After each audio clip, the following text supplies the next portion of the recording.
வணக்கம் ஃப்ரெண்ட்ஸ், கிருஷ்ணகிரிலேருந்து ஸ்ரீகண்டன் பேசுகிறேன். இந்த வீடியோவில் என்ன பார்க்க போகிறேன்னு பார்த்தீங்கன்னா, எம்ப்ளாய்மெண்ட் ஆஃபீஸில் இது வரைக்கும் நம்ம உதவித்தொகை வாங்கலை அப்படின்றவங்களும், இப்போ ஆல்ரெடி நான் வாங்கிட்டேன் அப்படின்றவங்களும், இது வரைக்கும் நான் பதிவே பண்ணல அப்படின்றவங்களும், இதுக்கு மேலே தான் நான் பதிவு பண்ணணுன்றவங்களும், ரினியூவல் பண்ணாதவங்களும் இந்த வீடியோவை ஸ்கிப் பண்ணாமல் கடைசி வரைக்கும் பாருங்கள். வேலை வாய்ப்பற்ற இளைஞர்களுக்கு தான் இந்த உதவித்தொகை தராங்க. யார் யாருக்கெல்லாம் தராங்க, எவ்வளோ ஏஜ் லிமிட்டு, எவ்வளோ காசு தராங்க கவர்மெண்ட்லேருந்து அப்படின்றத லிஸ்ட்டு தான் நான் சொல்ல போகிறேன். தெளிவாக கேளுங்க, ஸ்கிப் பண்ணாதீங்க, கடைசி வரைக்கும் பாருங்கள். முடிஞ்ச உங்கள் நண்பர்கள் எல்லாருக்குமே ஷேர் பண்ணுங்கள். வாங்க நண்பர்களே. அதாவது இந்த வேலைவாய்ப்பற்ற உதவித்தொகை யார் யாருக்கெல்லாம் தராங்கன்னு பார்த்தீங்கன்னா, 10th ஃபெயில், அதாவது 9th கிடையாதுங்க, 10th ஃபெயிலு முடித்தவங்களுக்கு, அதாவது ஜென்ரல் கேடர் 10th ஃபெயில் முடித்தவங்களுக்கு ஜென்ரல் கேடுக்கு எவ்வளோ தராங்கன்னா ₹200 தராங்க. அதுவே 10th ஃபெயில் மாற்றுத்திறனாளிகளாக இருந்தீங்கன்னா உங்களுக்கு 600 தராங்க. 10th பாஸ் முடிச்சிருந்தீங்கன்னா ஜென்ரல் கேடருக்கு ₹300 தராங்க. அதுவே மாற்றுத்திறனாளிகளாக இருந்தால் 10th பாஸ்க்கு ₹600 தராங்க. +2 பாஸ் பண்ண ஜென்ரல் கேடராக இருந்தீங்கன்னா உங்களுக்கு ₹400 தராங்க. அதுவே மாற்றுத்திறனாளிகளாக இருந்தீங்கன்னா +2 பாஸில் மாற்றுத்திறனாளிகளாக இருந்தீங்கன்னா ₹750 தராங்க. பட்டதாரிகளாக இருந்தீங்கன்னா, அதாவது arts and science only, engineering கிடையாதுங்க, பட்டதாரிகளாக இருந்தீங்கன்னா ஆர்ட்ஸ் அண்ட் சயின்ஸ், அவங்களுக்கு ஜென்ரல் கேடரில் ₹600 தராங்க. அதுவே மாற்றுத்திறனாளிகளாக இருந்தீங்கன்னா ₹1000 தராங்க.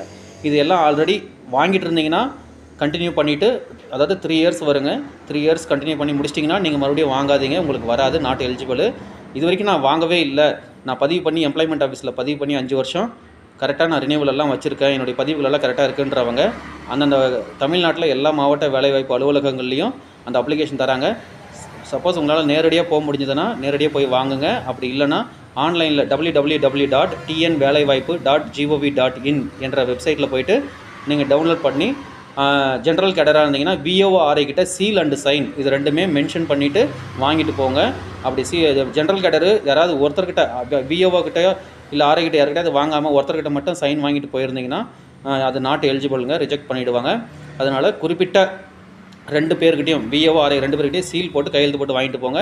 மாற்றுத்திறனாளிகளாக இருந்தீங்கன்னா இந்த அப்ளிகேஷன் நீங்கள் டவுன்லோட் பண்ணதுமே இல்லை மாவட்ட வேலைவாய்ப்பு அலுவலகங்களில் வாங்கினதுமே அங்கேயே விண்ணப்பித்து பயன்பெறலாம். நீங்கள் விஓஓ ஆர்ஐ கிட்ட சைன் வாங்க வேண்டியதில்லை, அதை தெளிவாக பார்த்துக்கோங்க. அதே போல் ரினியூவல் பண்ணாதவங்க கரெக்டாக அந்த ஷெடியூலில் போய்ட்டு சுய உறுதிமொழி படிவம் அந்தந்த மாவட்ட வேலைவாய்ப்பு அலுவலகத்தில் நீங்கள் நேரடியாக தான் சமர்ப்பிக்கணும். வருஷம் ஒரு டைம் ஏப்ரல் மாதத்துலையோ மே மாதத்துலையோ அதை சொல்லுவாங்க. நியூஸ் பேப்பர் செய்திகள்லையும் வெளியிடுவாங்க. அதை தெளிவாக மாவட்ட செய்திகளில் பார்த்து கரெக்டாக அந்தந்த மாவட்டத்தில் இருக்கிறவங்க, தமிழ்நாட்டில் இருக்கிறவங்க எல்லாருமே விண்ணப்பிச்சு பயன்பெறுங்க நண்பர்களே. மேலும் பார்த்தீங்கன்னா இது வரைக்கும் நான் பதிவே பண்ணல, ரினியூவலே பண்ணல, என்ன பண்ணுறது அப்படின்னீங்கன்னா, எங்களுடைய இ-சேவை பிரிவு மாவட்ட மைய நூலகம் அருகில் புதிய பேருந்து நிலையம் கிருஷ்ணகிரி என்ற முகவரியிலே நீங்கள் தொடர்பு கொள்ளலாம். என்னுடைய மொபைல் நம்பர் நான் மென்ஷன் பண்ணுறேன். உங்களுக்கு ஏதாவது டவுட்ஸ் இருந்தாலும் எனக்கு கால் பண்ணுங்கள். அப்படி இல்லைனா வாட்ஸ்அப்பில் உங்களுடைய எம்ப்ளாய்மெண்ட் கார்ட்ஸு எனக்கு ஜிபே